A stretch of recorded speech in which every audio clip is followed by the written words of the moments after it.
Over the years, Detroit Public Television has been known for a lot of quality programming. But for the past decade, we watched gaps in critical information grow even wider in our city. We knew then that Detroit Public TV needed to be there to tell your story. During the past 10 years, as other media outlets have cut back to the bone, Detroit Public TV has doubled, no quadrupled down on our commitment to you, one of the owners of this public media television station, on being more engaged than ever. As a result, we have built the most diverse audience in PBS, covered by one of the most diverse news teams in the industry. Now we find ourselves on the eve of a new decade. Detroit Public TV and you. It finds us ready for our first big moment, Election 2020. It's hard to think of a national election when Michigan's voice meant so much as now. And Detroit Public TV is ready to listen, to capture the real story, and to help tell that story of Southeast Michigan and Detroit to the nation. We are ready for the next 10 years, and it begins with Election 2020. And this is our commitment to you. We will get face-to-face with our community. We want to hear your concerns and understand the issues firsthand. Across the entire region, urban to rural. Focusing on the critical issues that matter to you. We will tell the real story. Not just the easy story. Of Greater Detroit. By putting in the time and the extra work. And not just cover the horse race. Or repeating the talking points from national pundits. We will expand our network of contributors. By including new and diverse voices in our coverage. Which means we will not traffic in one-size-fits-all stories. We will be transparent about how we create our stories and where they come from. Without influence from underwriters or funders. With a premium on being unbiased, accurate, and truthful. We will be the example for Michigan and national media coverage of our state. So that we are portrayed accurately. With appropriate depth and complexity in the national press. To sum up, our pledge to you. In this most critical election year, we will be fair. We will be accurate. And we will be unbiased. We'll put a human face to the issues. This is your public television station's promise to you. Coming up on One Detroit, we're in Midtown at Common Pub and talking Election 2020. We'll show you what we're working on to bring comprehensive coverage of Southeast Michigan to you, including our first community meeting in Macomb County. Nolan, Finley, and Stephen Henderson will join me coming up. Plus, we'll take a look at the state of the region and finish off with the Detroit passion, potato chips. I'm Christy McDonald. Join us. One Detroit is coming up. Masco Corporation is proud to manufacture innovative and environmentally friendly products for the home. Delta faucets, Craft-made in Maryland cabinets, and Behr brand paints have all been designed with you in mind. Masco and its family of companies, serving Michigan communities since 1929. Support also provided by the W.K. Kellogg Foundation, a partner with communities where children come first. The Cynthia and Etzel Ford Fund for Journalism at Detroit Public TV. The Detroit Journalism Engagement Fund, Business Leaders for Michigan, and by How does diversity bring energy to us all? At DTE Energy, we believe that it's the contributions of all that build great communities. As a company, we grow stronger by welcoming the unique perspectives of everyone. As community members, we support our state's broad culture and heritage. From working closely with women and minority-owned suppliers to embracing our local cultures, DTE Energy is powering diversity. The DTE Energy Foundation is a proud sponsor of Detroit Public Television. Also brought to you by Ally, Nissan Foundation, and viewers like you. Thank you.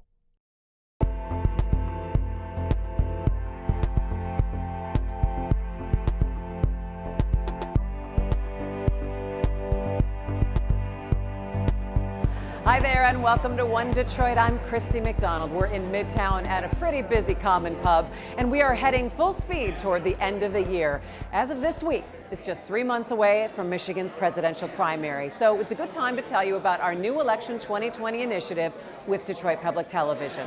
For the next year, we're committed to having comprehensive coverage of Southeast Michigan when it comes to issues that you care about this election. We're going to have community conversations around the region. We want to listen to voters and not make assumptions. We're also going to help inform a national audience as to what voters in Michigan are really thinking about and talking about when it comes to election 2020. So our first community election conversation took us to the southwest corner of Macomb County in the city of Warren, which is the third largest city in the state.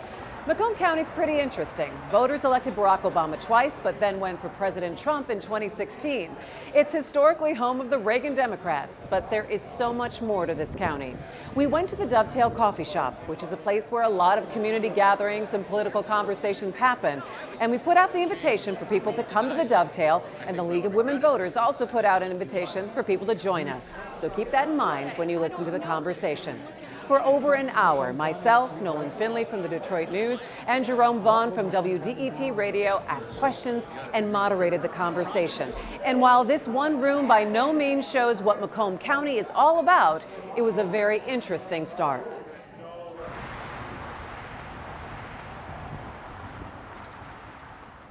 People feel like the country is leaving them behind. There's change that's happening in this country. Macomb County has been resistant to that change. We've lost our youth. They've moved away. I don't know that you can look at a candidate for president who comes in and tells you their platform really speaks to the fact that you don't know if you're going to have money to retire, if you're going to be able to pay your health care bills, if you can pay your taxes. The Dovetail Coffee Shop, South Macomb County, Warren, Michigan, on Detroit's northern border, and the third largest city in the state, an area that's becoming more diverse. It's like I've lived here for 60-some years, and it's just, I guess you really don't see it change until you realize things are really different, you know. Gerald DeMare worked in a local grade school program. And over the years, it's like, holy cow, at first they were all just white kids.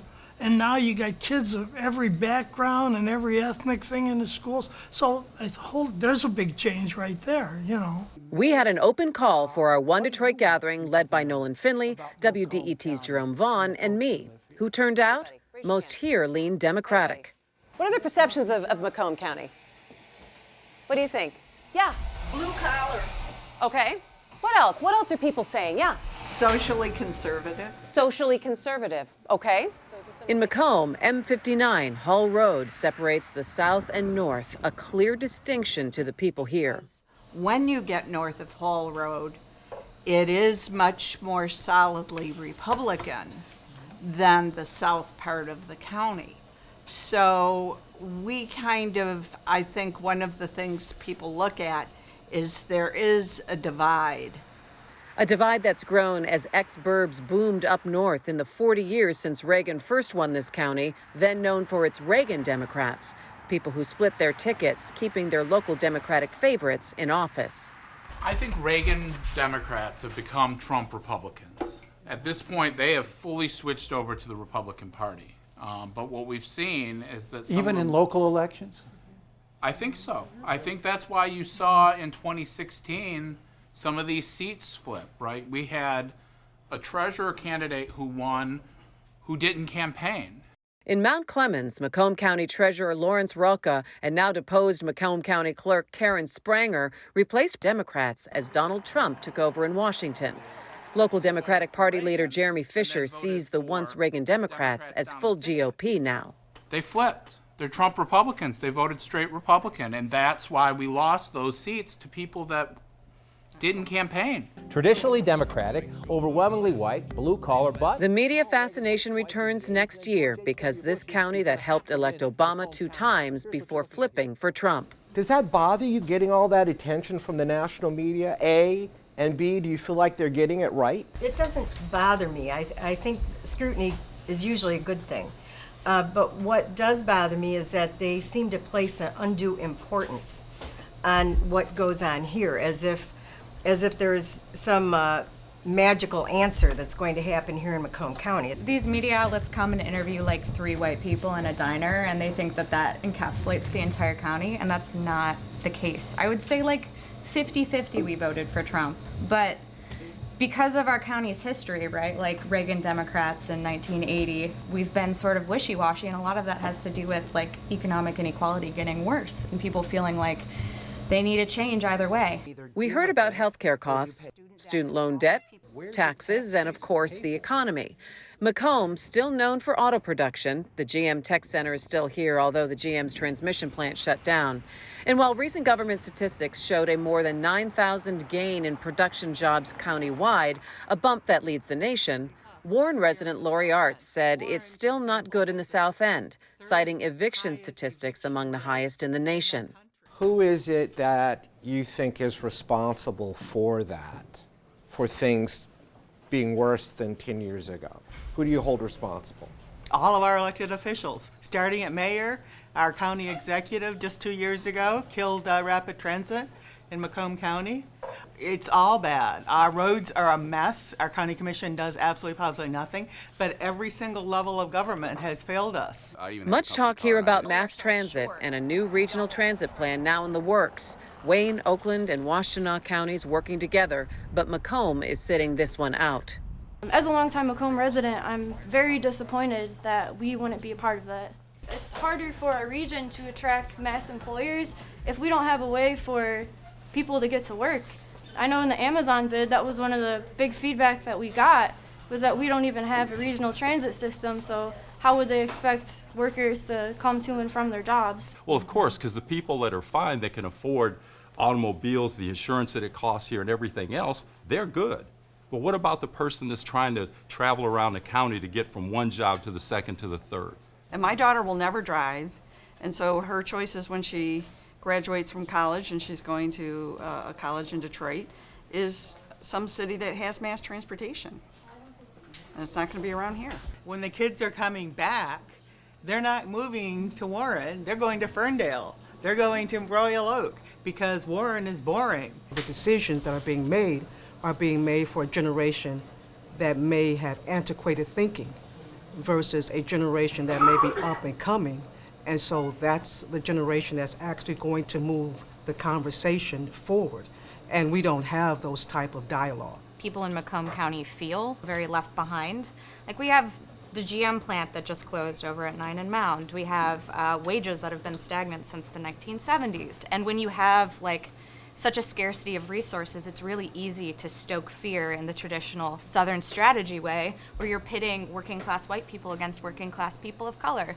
And it works really well here, unfortunately. No one ever breaks party line anymore. So who represents the rest of us who got an I behind our name? You know, where are we at? Because no one's representing it. They're not even listening to us. If you look at the tax break of 2017, a whole share of it went to business because they were going to create jobs and they were going to increase the economy. And that's, good reason. I like that idea. Except what happened?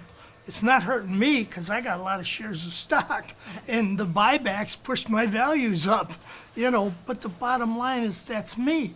There's a lot of other people here who don't have a piece of that pie. All right, let's bring in our One Detroit contributors, Nolan Finley from the Detroit News and Stephen Henderson from American Black Journal. Hey guys, Nolan, I'm going to start with you. We were at this conversation in Warren. What new did you hear coming out of there, or what surprised you, I guess?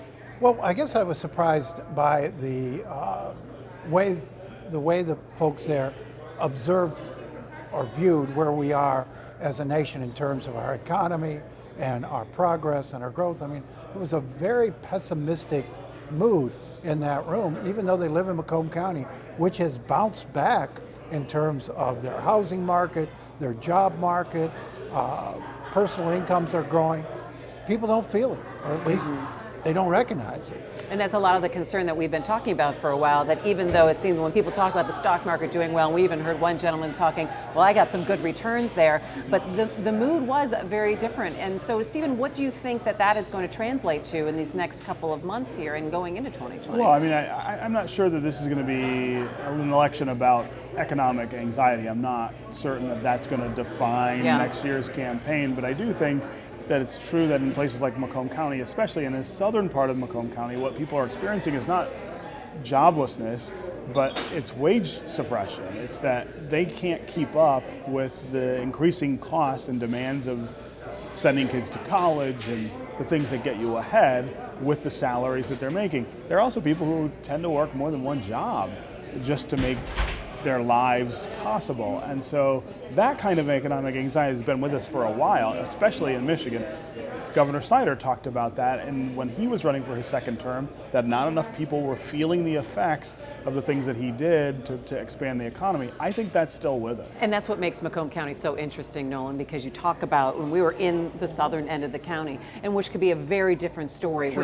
when you go north in Macomb. Yeah, it's a more blue collar, tends to run more Democrat down in Warren where we were. But I mean, when you take a look at what's on paper, when you look at the job numbers, employment is growing there. I tend to disagree about people working 2 jobs. That's remained fairly consistent, about 5% of the population. But you know, they seem wore down by the cost of college, by the cost of health care. You kept hearing that.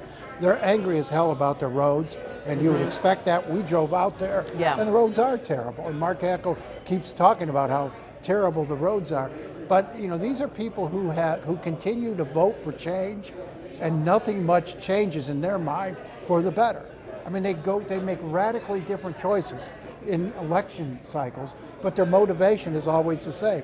We want change, and nothing seems to change in the right direction. Yeah, they also are now witness in a more prolific way to the ways that life is changing for people who are just a little wealthier than they are. I mean, if you move just a little bit up the economic scale, that's where you've seen a lot of growth of people in terms of their wages, in terms of their investments and things like that.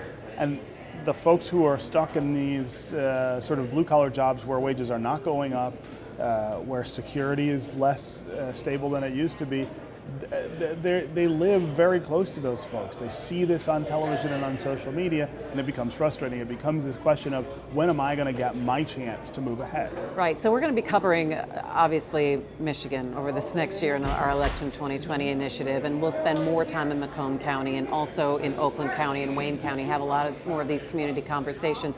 But big picture-wise, do you expect to hear some of the similar stories in the other counties or so? And again, Michigan's larger national message of what's most important to them in this presidential election. Well, that's what it'll be interesting to see as we go to different places in the county, how different groups of people perceive where we're at as a nation. I tend to agree with Steve. I don't think this is going to be an economic election. I think for the most part, people are people are recognizing that the economy is strong and it's gotten better. It's about leadership and character. It has been from day one, which is why I don't understand how the Democratic candidates keep talking about things other than that. They keep bad-mouthing the economy. They keep trying to convince people, we're in a horrible condition in terms of an economy, when the real issue is leadership. That's what's on people's minds. So do you think you're going to see a message switch then in the next couple of months, when we expect to see a lot of Democratic presidential candidates come here to Michigan because the primary's in March? Yeah, well, I think the message here will be a combination of economics and character. I mean, you're going to talk about healthcare when you come to Michigan. You're going to talk about jobs, mostly because of the auto industry, and the auto industry is losing jobs right now. I mean, they are closing plants, laying workers off. Democrats would be crazy not to focus on that when they come here. But I do think that in November, the question is, what kind of person do you want to be the president of the United States? That is the thing that I think is going to motivate people to get to the polls, and the Democrats have got to pick somebody who people prefer over Donald Trump. That's a pretty low bar, you would think, but they do seem to. I mean, if they take, when there's 10 of them, that it is hard. But when you look one-on-one and they start looking at actual policies, some of these folks scare people with their policies. I think the entry of Mike Bloomberg into the race changes the conversation a bit, because he's running, at least early, you look at his campaign ads, he's not running on, oh my God, the economy, things are miserable here, things are so bad. He's running a leadership campaign. Well, we're going to continue to have these conversations over the next year and coming to the coffee shops and the restaurants near you. All right, thanks guys. Let's turn now to the state of the region according to the Detroit Regional Chamber. You know we partner with the Chamber for our coverage of the Mackinac Policy Conference. And this week they released their annual report, and it gives us an idea of what the business community in Southeast Michigan is really dealing with. The Detroit Regional Chamber's State of the Region report looks at income, jobs, population, housing, education impact, and more compared to surrounding states and cities. Some important numbers. Unemployment in the region ticked up this past July for the first time in 10 years. It's at 5.3%. That's 1.3% over the national average. The private sector job growth has remained positive, though, outperforming other cities like Chicago and Cleveland. Median home values are on the rise to just over $180,000. That's a 32% increase in 4 years. Population growth, slight. After declining population, the area is not even 0.5% growth in 5 years. But millennials are here. The region's 25 to 34-year-olds population rose by over 10% in 5 years. The Chamber's next initiative, getting a better educated workforce. High school graduation rates in the region are behind the national average, and less than 40% are considered college ready. For the Chamber's entire report, just go to our website, onedetroitpbs.org. And finally, let's finish on a crispy note and Detroit's passion for potato chips. Time for a little history lesson from Made in the Motor City about our fave, Better Made. You know, maybe we should call our beloved Motown Po-Town because we eat so many potato chips here. More per capita really than anywhere else. How come? Well, our emotional attachment runs all the way back to the 1920s with that iconic brand in the yellow package. Better Made potato chips, one of my favorites to this day. Can't get it any better. Better Made, had to be Better Made. I must get 2 letters a week if people want to buy us. I just disregard them because I want to keep it as a family business, you know. My dad and his cousin decided to start a potato chip company since it was all the rage at the time. Peter Cipriano came over from Italy at the age of 17. Cross Moscheri worked for Best Made potato chips. When Best Made closed, the two got together and Cipriano got cooking. So he used the best oil, the best potatoes, good salt, and he named it Better Made. That's M-A-D-E. They sold chips a nickel a bag on Belle Isle. Of course, back then, more than 20 other companies were making chips in town. They were all competing for that new snack food business, you know. So chippers opened storefronts selling nothing but potato chips. Better Made even had shops next door to movie theaters.